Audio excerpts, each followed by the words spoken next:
Hello, beautiful people, and welcome back to another episode of Two Girls, One Doc. One Doc. It's your girl, BD. It is Four Ends, the foodie. And we are back. We're back, yep. We're doing an episode from The Worst Roommate Ever. Yeah. Which is just a very scary series. Yeah, it's just confirmation that there's absolutely no need on this planet Earth to have a roommate. But then there's also every need because the housing market, apparently in America as well as in this godforsaken land, is shit.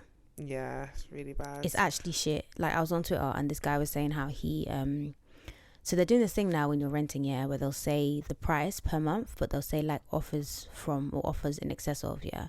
So this guy put down... Are you buying the house? This guy put down £350 more a month than what was required, yeah, in order to get the house. And he didn't even get it because the people who got it offered £600 more a month than the initial asking price. But then I just think... That's the market that we're in. Yeah, but I just also think it doesn't make sense who is renting these properties because there's a cost of living crisis. So, because like I was watching one TikTok and the girl was like, yeah, like the rent was £2,000 a month For what? For the property. Yeah, but what was it? 3 beds, 2 beds? Oh, two bed.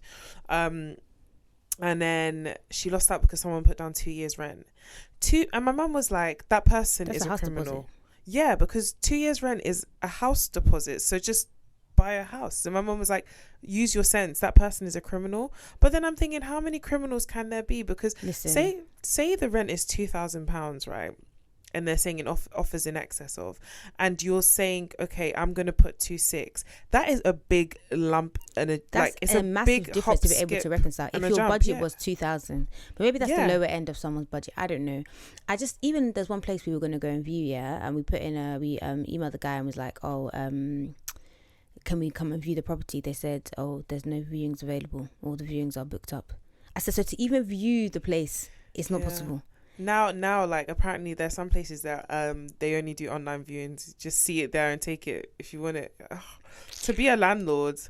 This is why everyone hates landlords. Because why? I don't understand. Someone is saying, you're telling me that the price of this property per month, it pays your mortgage and gives you the extra that you need as a landlord for 2k a month, yeah? But because someone has said, oh yeah, 2,600.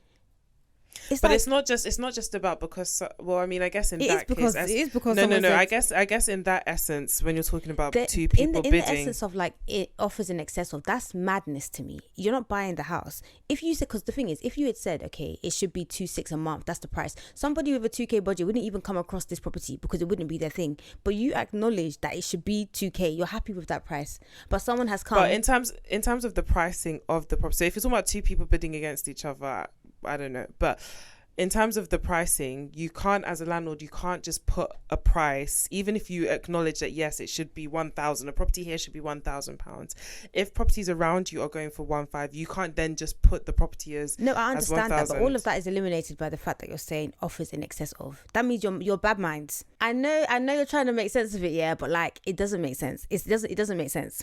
I mean, capitalism. It doesn't make sense. And I mean, capitalism. Nothing. Even property. Even if you're looking at buying the property, it doesn't even make sense. We all know we're overpaying. Even when you come to remortgage, and how is it that some people's mortgage goes up by like £300? It's the same, and all I am paying. That extra is just the interest. It's not even that you're chipping away at the ownership of the. But this is what I'm saying. Even when it comes to like roommates and stuff, yeah, you're seeing rooms for like £1,000 a month for a room. Yeah. If you're lucky, it's an ensuite.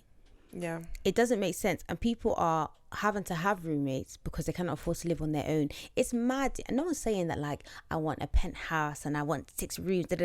In order for somebody to even get a one bedroom flat for them to live on their own, to get away from their family or to be closer to work or whatever the reason might be, yeah, you can't even afford it. That's mad. Like it should be affordable. I'm not saying it should be cheap. I'm not saying it should be cheap or anything, yeah, but it should be affordable. People should be able to have a full-time job, a good paying job, and afford to live somewhere. Yeah. It's madness. So no wonder people have roommates and they're killing them. Spoiler alert. I mean all round, it's all crazy. All parts of the of life, current, society. Yeah, the current state of things is crazy. Like the cost of food is crazy, the cost of fuel is crazy, the cost of housing is crazy, and everything's interlinked. So once one thing is spiking up, the interest rates goes up, inflation, everything goes up, but the salaries.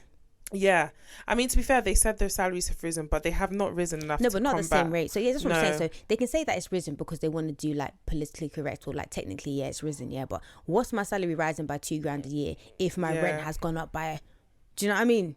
Yeah. By £300 a month. That's way more than $2,000 a year. either way, it's a flipping tight pinch. It's just crazy. It's dumb. Yeah. So yeah, now that we've delved into depression, let's get on with the documentary. Let us start.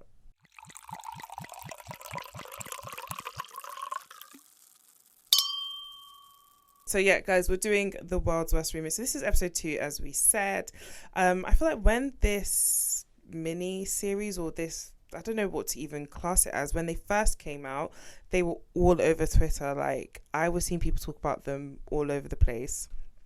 And I watched it, and this one in particular actually stood out to me because I just found the story insane. Like, yeah, it's called Be Careful of the Quiet Ones. You cannot even be safe in your own home.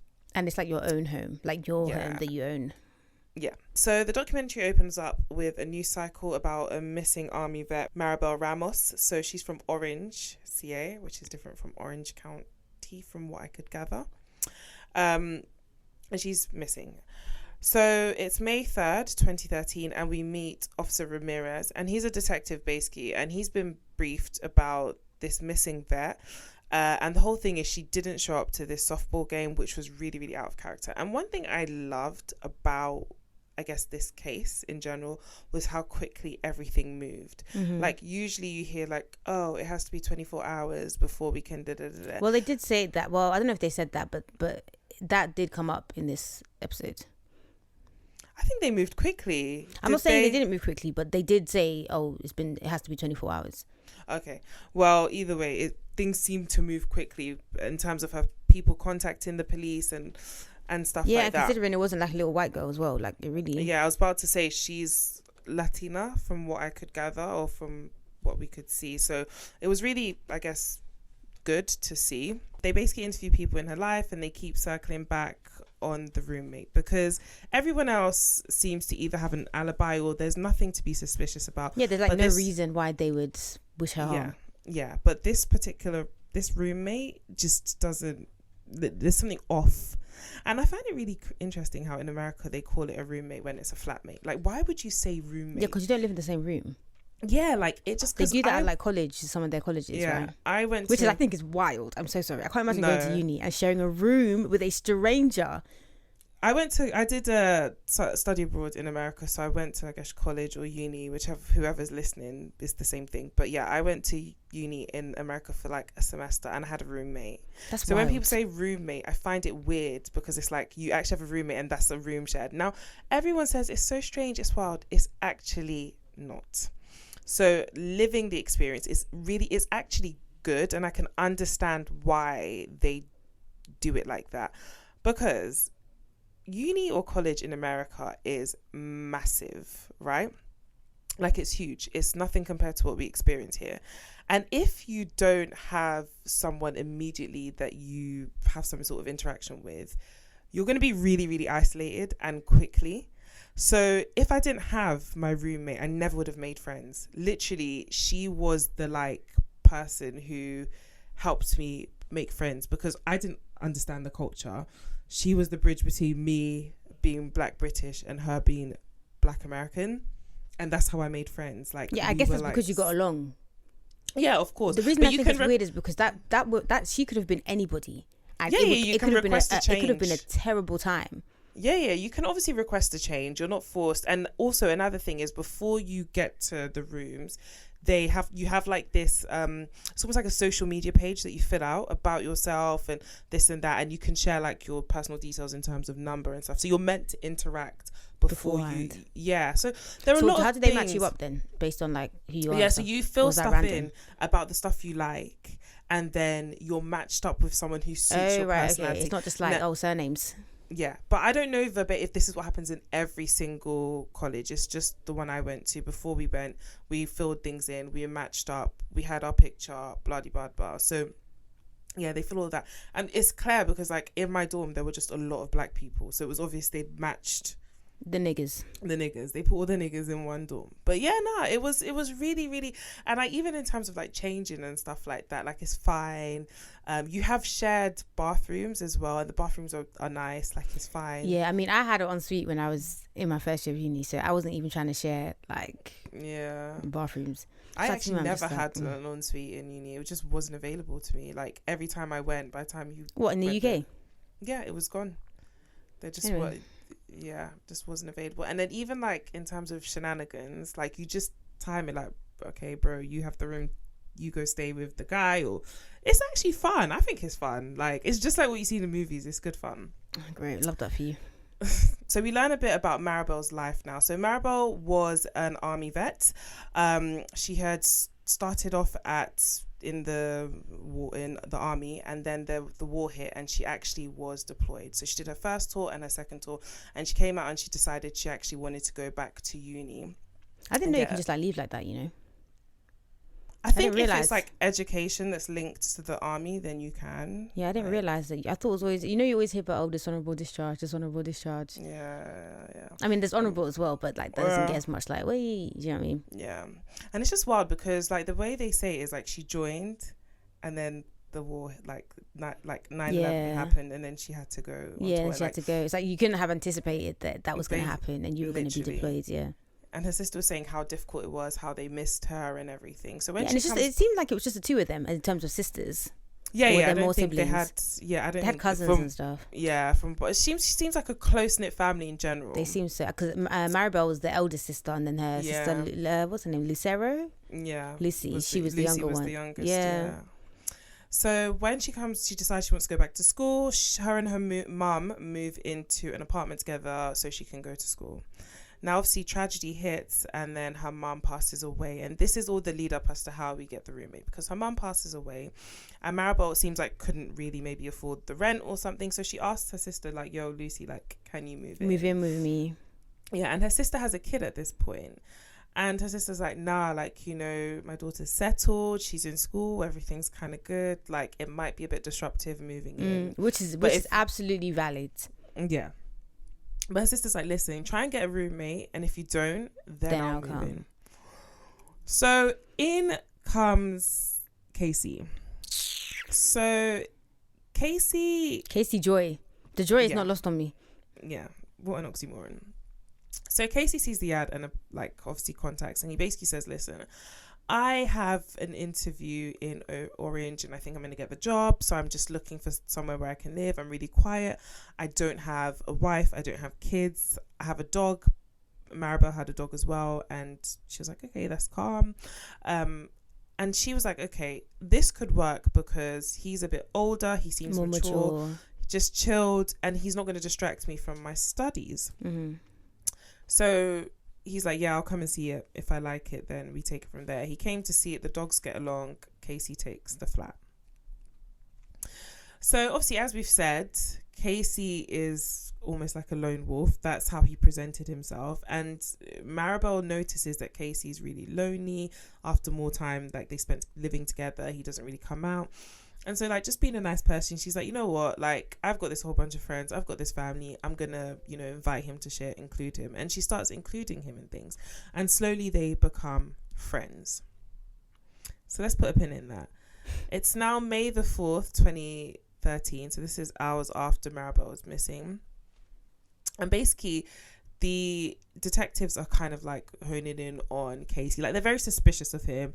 They can't really say why, but they're really suspicious. You live with her. You're the last person to have seen her. Exactly. Like, no one else really had any issues with her. Like, who else is it going to be? Like, come on. Sometimes, like, when you hear hooves, it's horses, not zebras. You know what I mean? Like, literally, it's the obvious thing sometimes. It is what it is, literally. So, like BD said, he was the last one to see her. And his story just wasn't adding up. He was basically saying that the last time he saw her was 9 o'clock. Then he went for a drive. And then he came home and Maribel was gone. Where did you go? Where did she go? I just went for a drive. It was like, bro, like, what are you talking about? Like, did you even try with this story? Literally. So Maribel's sister Lucy recalls that the summer before Maribel went missing, Casey had called her and basically said, listen, I'm in love with your sister.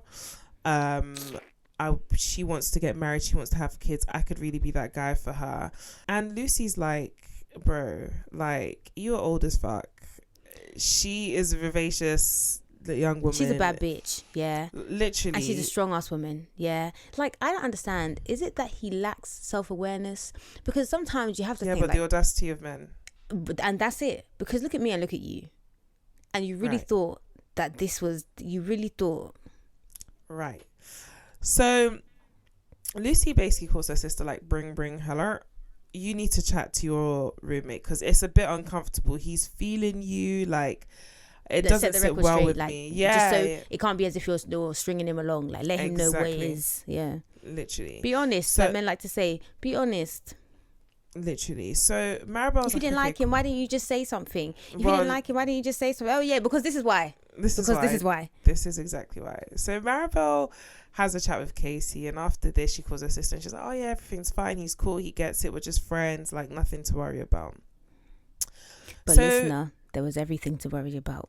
Right. So the sisters start to notice that Casey starts to change. He gets like a facelift.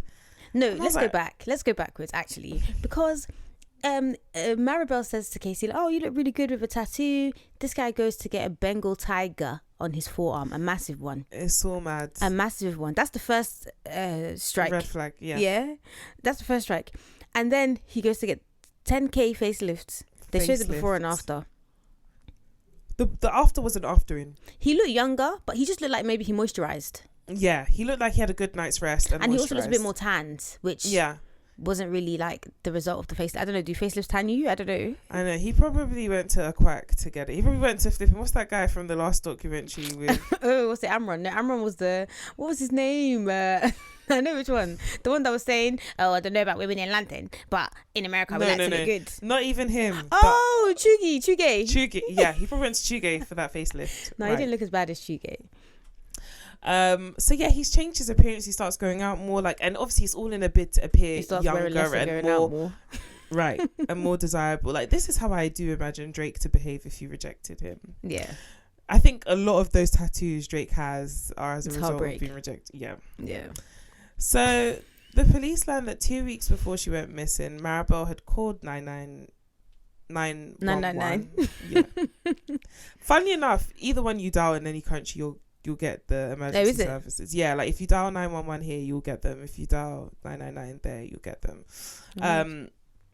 So yeah. Hi, Orange Place. Okay, well, I just want to let you know that I have a roommate that should be leaving at the end of the month. We had a conversation today that he kind of freaked me out. I'm not feeling comfortable around him anymore. I'm feeling threatened. What's your name? And my name is Maribel. My name is... What's your last name, Maribel? Ramos. Sorry, Okay. 2 weeks before she got missing, Maribel had dialed 911 because Casey had been displaying some really disturbing behaviour. They didn't really say what he did, though. Basically, what we can gather is, I don't know what led to this, but she basically told him, like, listen, you need to be out at the end of the month. And it seemed like the month had reached and he wasn't trying to leave. And but I don't think he had left yet, because she in the 911 call, she says, oh, like, he's going to be out by the end of the month. So that's what I'm saying. Yes, it was approaching, or something had happened. It wasn't the end of the month yet. Oh, okay, yeah. Well, actually, yeah, you're right. I don't know what led to this series of events. They didn't specify. They don't go into details. There is another documentary I've watched on this, but I can't remember what they said, because I think they went into a bit more detail. It wasn't more focused on the whole roommate element, so there was more detail about the case itself, but I can't remember what led to this.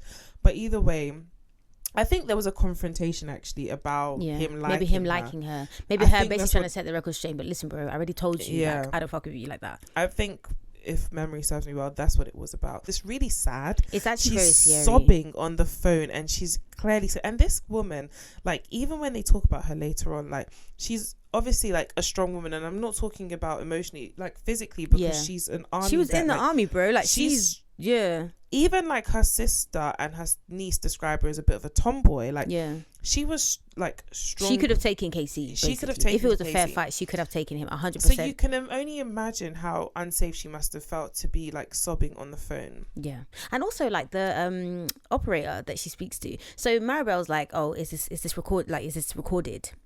Almost as if like I really want this to be recorded so that there's a history of me making this call. And then the operator's like, all calls are recorded. I was like, I can understand, like, you kind of lose empathy when you do a job like this because it's just a bunch of people with issues all the time, but like also that's your job. Do you know what I mean? Like, can you have a bit of like vim? Yeah, honestly.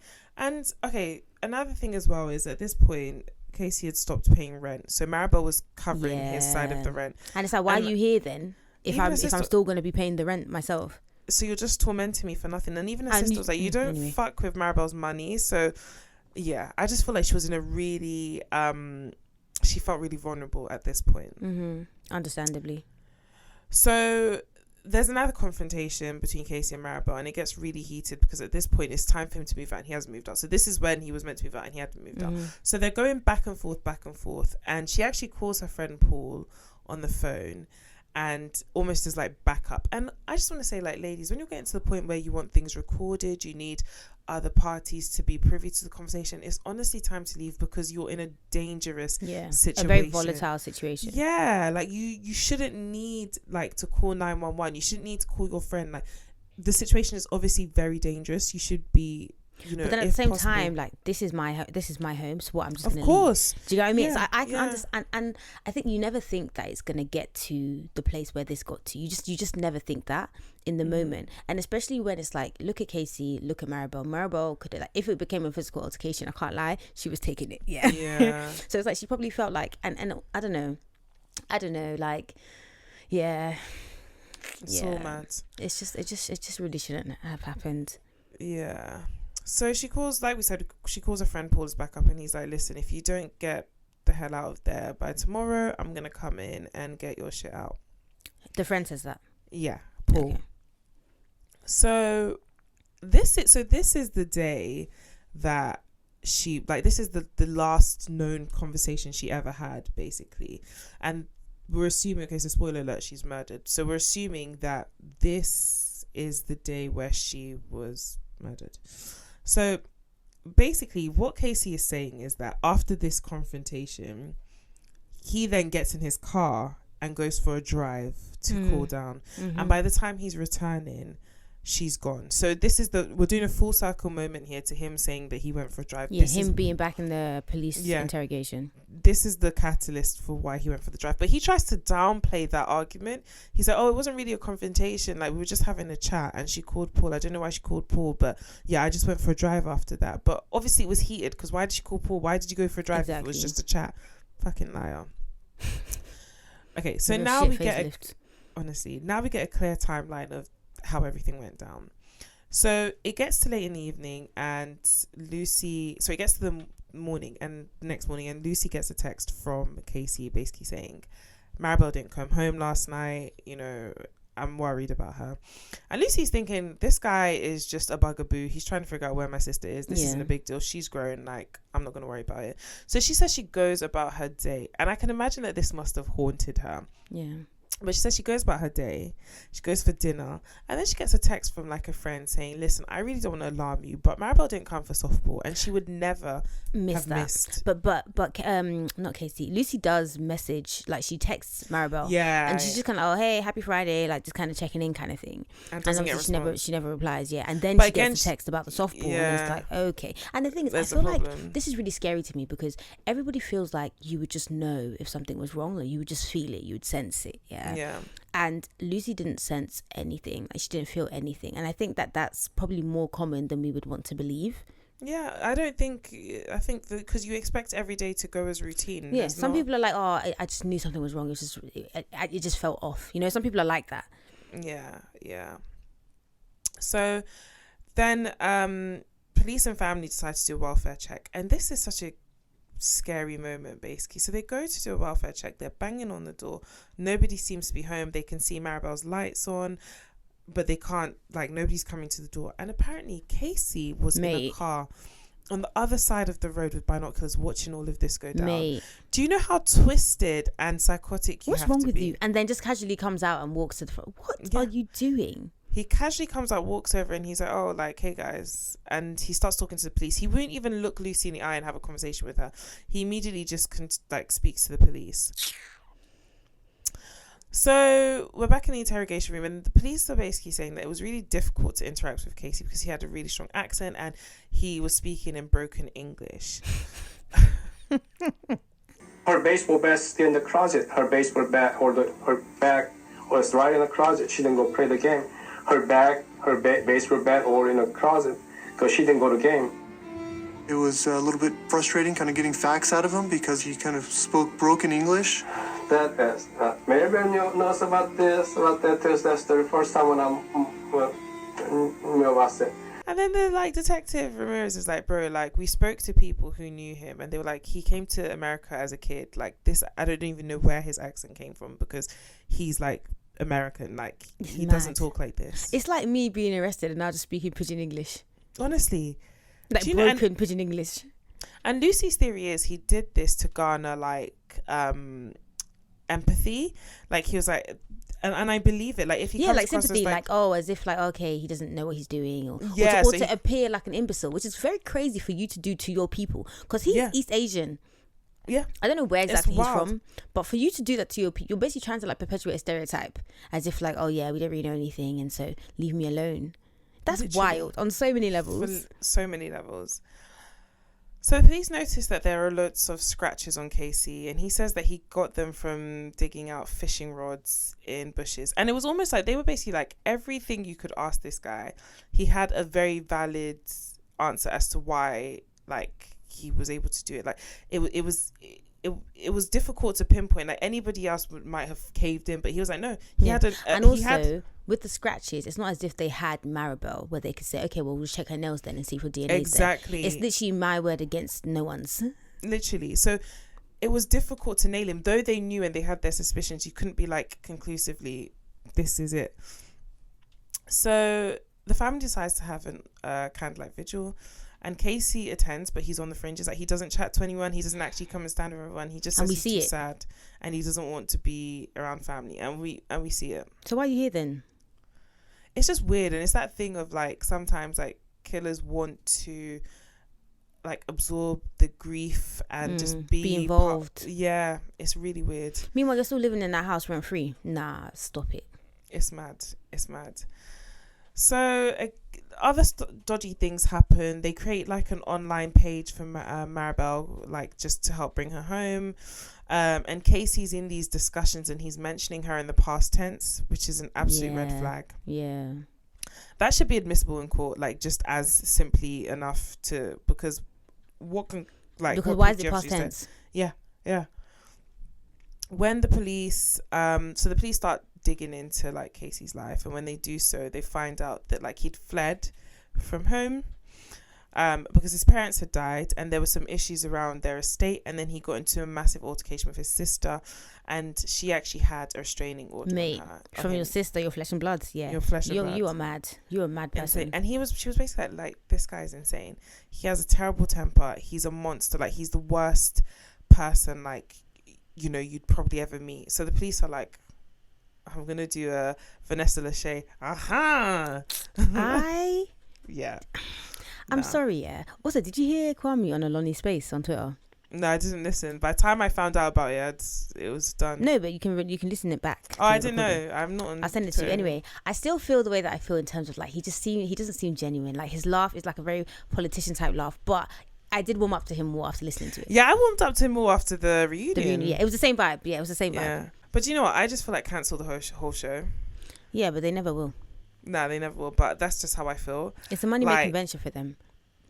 I don't think I'm going to watch that. Because do you know what it is? I said this last time, but I still watched it. So we all love reality TV, but it's almost because of how we want reality TV that we don't know is orchestrated. All this chat that's coming out, all this it just seems since season 1, it's just been very produced.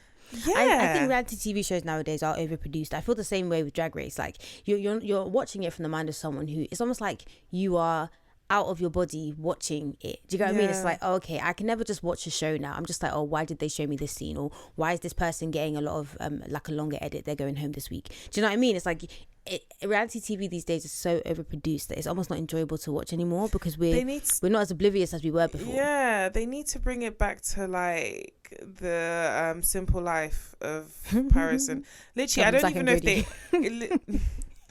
what was it? The Simple Life of Paris. The Simple Life. It was Paris Hilton and Nicole Richie. Oh, was it just called The Simple Life? I think it was just called The Simple Life. Yeah, like, or even like I remember watching. I just saw some clips on TikTok of Nick and Jessica, their show. Just like shit that just, it seemed like they would just record and just put out whatever it was they filmed. They didn't edit anything. That was it. And that was absolutely just gave fine. Them a mic like and human beings are trash. They're going to show their asses anyways. You don't need to orchestrate all this just drama do a and show then, if that's what you want to do. Yeah, like all this Speaking drama. Of shows, did you used to watch Sunny with a Chance? Yes. So people are basically, because Disney is turning 40 or whatever, people have been putting throwbacks, and there's this song on Sunny with a Chance, and it's this episode where like people were wearing like skinny pants or skinny jeans or whatever, and they were like, don't wear the pants if they are skinny, stop SPS, change the way you dress. Do you remember this song? No. I'm gonna send it to you. It's a fucking banger. I swear to you, when I saw it on Twitter, I was like, nah, this has unlocked a memory. It was such a tune. And it was so dumb. And I was just like, nah. We had such amazing shows when we were children. Like, we had amazing shows. Yeah, there's this whole TikTok thing about why millennials are so nostalgic. But let's remove that to the side, I just think the generation of children being raised now don't have content for kids. Like, I don't know how to explain it. Like, I feel like our generation was the last generation that had content that was for kids. What do you mean? What about like Baby Shark and that? Oh, F off with Baby Shark, man. It's a song. Like, but I don't know, wasn't it a show or something? No, it's just a song. I'm talking about, like, I just feel like the content now is so, like, mature. Like, the stuff I see that are meant to be kids shows and things like that. Like, I remember that, and you would progress. Do you know what I mean? Like, it started off with like Nick Jr., like Blue's Clues, this and that. Yeah. Then you progressed to like Nickelodeon, and then it was like Disney and then Channel, do you know what I mean? Yeah. Trouble, and you had MTV. The natural progression of like, like now it's just like, and even if you want to try and, I guess, orchestrate what your kids are watching, they have access to so much like social media and like, devices. You really can't, like, can't really control it. They're overly stimulated. So I feel like I don't know, maybe every generation says this, but like, every generation does say stuff like this. But I kind of see where you're coming from with this one though. Yeah, like, because every generation says stuff, but like technology hasn't technology like this before. Yeah. So this is a whole new thing. It's a whole new whatever, like. Kids from a young age are like, literally, even when you watch TikToks, you see kids dancing to like grown people's music. Like, they are very aware of like the grown concepts we all watch and whatever. So I don't know, I feel like there's an erosion of childhood now. It's a shame. I don't know how we got here. Yeah, me neither. But Casey was a shit guy, basically. Yeah, amen. So the police decide, okay, if they're going to catch this guy, they need to set up a surveillance. And they start, monitoring him. And he goes to the library and he rents a laptop. Which is like, bro. Okay, so he rents... 2013. Actually, to be honest, even in 2013. Well, anyway. Yeah. So, do you know what is so wild? I was thinking about 2016 the other day. And I was thinking, I was like, oh yeah, that was just like 2 years ago. Then I was like, no, it was almost fucking 10 years ago. Exactly. Like, how did we get to the point where 2016? Because I was crazy. I was watching something. I was watching Keeping Up with the Kardashians. That's what it is. And I was looking at their dressing, and I was like, this is really wild for it to have not been that long ago. And then I was like, oh my god, it was that long ago. It was. So literally, it's now its own era of fashion because it was. Yeah, exactly. I feel like it was 2 years ago. Yeah, I'm like that with 2018. I feel like 2018 was literally a couple of years ago. And I don't think I'm wrong. I know the maths doesn't agree, but I just honestly don't think I'm wrong. Like, 2018 wasn't that long ago. No, but when you deep it, okay, cool, we're at the beginning of the 20s.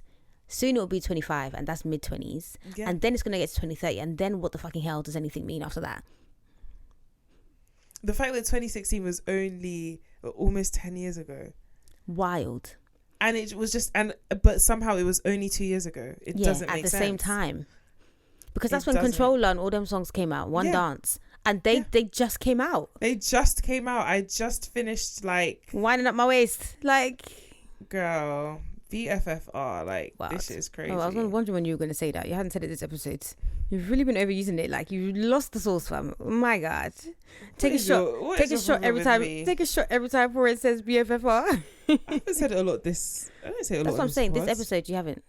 This I is say the a first lot time. on the pod. Yes, you do. Go and listen back. Because people do need to be for fucking real. So That's what they need to do. if it's not my fault that there's so many situations where people do need to BFFR. But Like yeah. this situation with Casey. Yeah, exactly. So yeah, he is searching some disturbing things on the internet. Yeah, at the library. On the But then laptop that again, he so rented. he's like, oh, how long does it take for a body to decompose? Can you track someone's signal on the phone if they're just stuff like this? That's very. But then it's like It's also not weird. Yeah, the Yeah. guy was like, so even if we pull him up on this, That's not enough like, for any kind it's of not conviction. enough for anything, because he can say, yeah, like, I'm worried about her, so I want to know, like, Exactly. Can they still find her? Do we have time? And also, you could just be curious to find out how long it takes for a body to decompose without having killed someone. yeah. Oh my God, I remember after my granddad died, yeah, I went down this spiral and I was literally looking at pictures of What? like grief is weird. It's Pictures very of weird. what? Like how, like, different stages of Decomposition. Because you think to yourself, okay, my loved one is in the ground. How long are they still going to look like themselves? And then you go through this thing where, like, I don't know if anybody else who's lost someone has this, but you go through this thing where, like, what if they're alive and we buried them? So then you start to think, okay, like, if we open the casket now, he'd be fine, or this, or that, or the third. And then I was like, I want to know, like, how he would be. Would he still be himself? And yeah. Yeah, that's crazy. I guess because you didn't see him like Exactly. dead as well. It's not like he walked in or he was there or whatever. It's like someone told you from across the way, oh yeah, he's dead. It's like, okay, am I just supposed to believe you then? Even after the day after he died, you obviously have to go and like Identify him.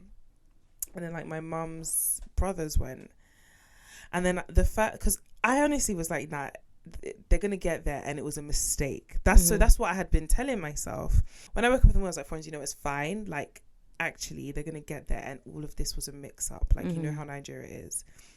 So when they got there, I was anxiously waiting to come back, and I was like, oh, like, mummy, was it him?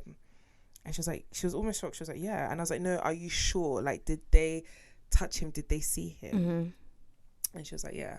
And then I was like, oh, like, your worst nightmare Acceptance. Yeah.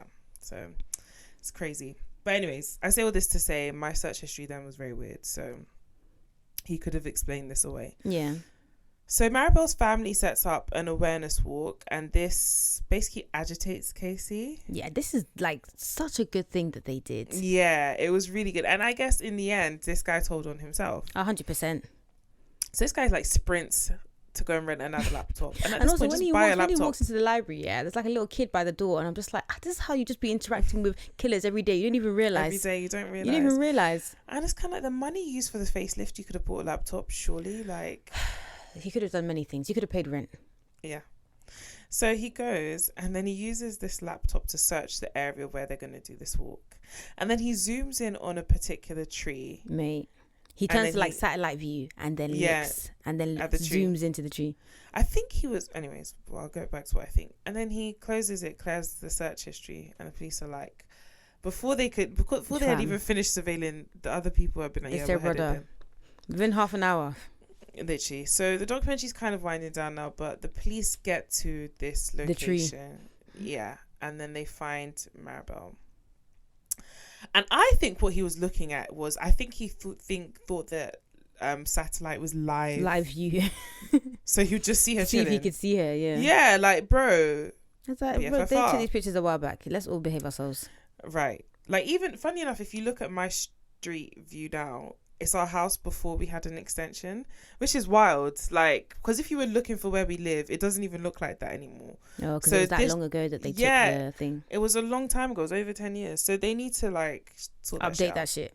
But you know, sometimes you see them little, well, maybe it's not the same. I was going to say, sometimes, you know, you see them little cars with a camera on them, just like driving around. And I think Yeah. that's for like the street view. Map Oh, yeah, things. yeah. I remember that's seeing them and different. my dad was like, oh, that's what they're doing. Yeah. Or even the, sometimes, you know, when you see that thing that looks like a rope on the road, like black. Yeah. I didn't know the what it was. cables. Yeah, my dad was like, oh, they're... Checking your speed.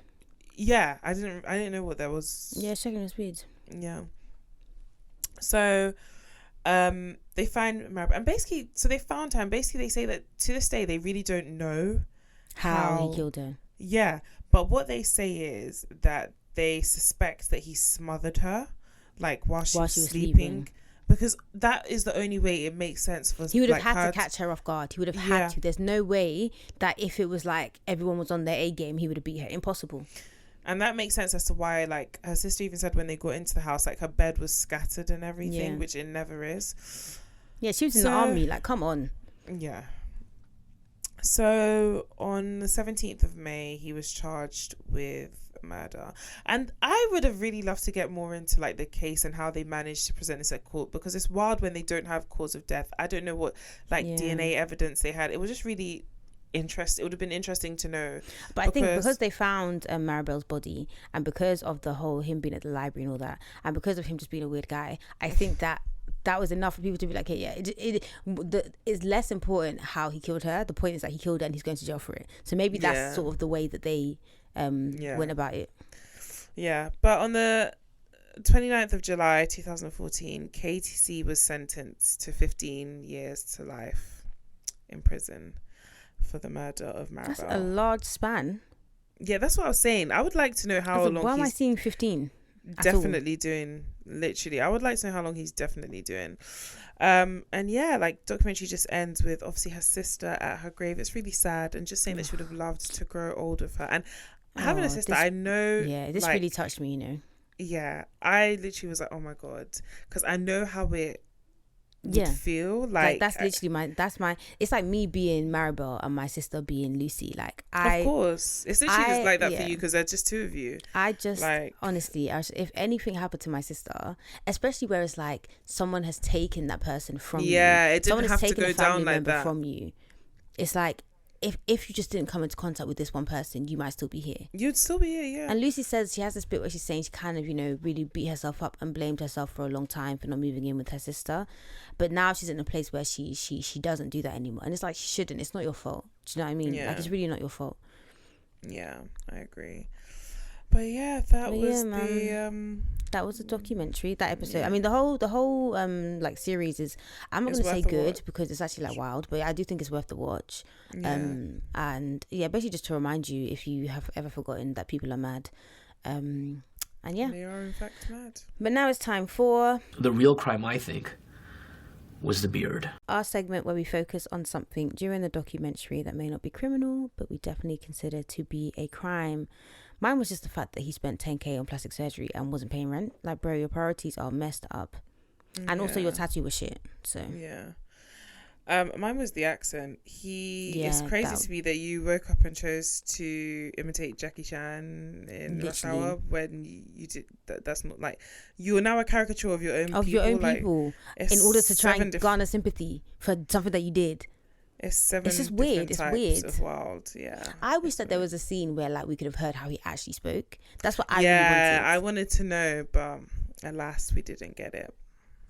Yeah. So yeah, that is us. That is us. We haven't discussed what we're doing next, have we? But it's okay. We'll figure it out, and then we'll put a trailer at the end. And if there's no trailer, then it'll be a credits. Yeah. But yeah, thank you so much for listening. We've had some love on Twitter recently, and it really fills my heart with glee. So thank you very much. If you want us to cover any particular documentary, just send us an email to girls1doc@gmail.com, or just comment on any of our social media pages, which is 2girls1doc everywhere except for TikTok, where it's 2girls1doc podcast. I have not been on TikTok like that, but I'm going to get back to it because life has been lifing, and I'm done editing now. So we back with the TikTok. Where can they find you? TikTok, Foreign's a Foodie, and Instagram, Foreign's a Foodie. I haven't been on TikTok either. Again, life has also been lifing, but I should be all geared up and good to go shortly. So love that for you. Cool. All right. Thanks again for listening. Share with a friend, rate, review, all that stuff. All right. Bye. Bye.